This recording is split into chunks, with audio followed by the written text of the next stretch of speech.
ഇന്ന് non veg കഴിക്കുന്നതിന് മടുപ്പ് മാറ്റാൻ വേണ്ടിയിട്ടാണ് ഒരു പ്യൂർ വെജ് ഹോട്ടലിൽ ഉച്ചയൂണ് കഴിക്കാൻ ഇറങ്ങിയത്.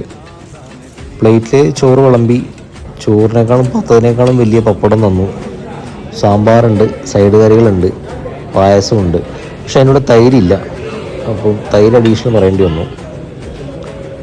കഴിച്ചപ്പം നല്ല ഫുഡായിരുന്നു. പൊന്നിയരീൻ്റെ ചോറാണ്. പൊന്നിയുണ്ട്, കുറവയുണ്ട്. ഞാൻ പൊന്നിയരിയാണ് മേടിച്ചത്. പൊന്നിയരി കഴിക്കാൻ കുറച്ചുകൂടി സുഖമാണ്, അതാണ് പൊന്നിയരി മേടിച്ചത്. സാമ്പാർ കുറച്ചുകൂടി ചൂടുണ്ടായിരുന്നു, കുറച്ച് നല്ലതായിരുന്നു തോന്നി. സൈഡ് കറികളിൽ അതിൻ്റെ കൂടുതൽ വേറൊരു പച്ചക്കറി മസാലക്കറിയും കൂടി ഉണ്ട്, അതെന്താ എനിക്ക് മനസ്സിലായില്ല. ഫുഡ് കഴിച്ച് കയറുന്നപ്പോഴാണ് ഓർത്തത് തൈര് കൂട്ടാൻ വിട്ടുപോയി. അവസാനം തൈര് കൂട്ടി കഴിക്കാനായിട്ട് കുറച്ച് ചോറും കൂടി മേടിച്ചു.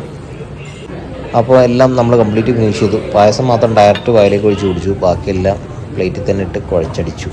അപ്പോൾ സ്ഥലം വരുന്നത് നമ്മുടെ കണ്ണൂരിലുള്ള ശ്രീ വൈഷ്ണവാസ് വെജ് റെസ്റ്റോറൻറ്റ്.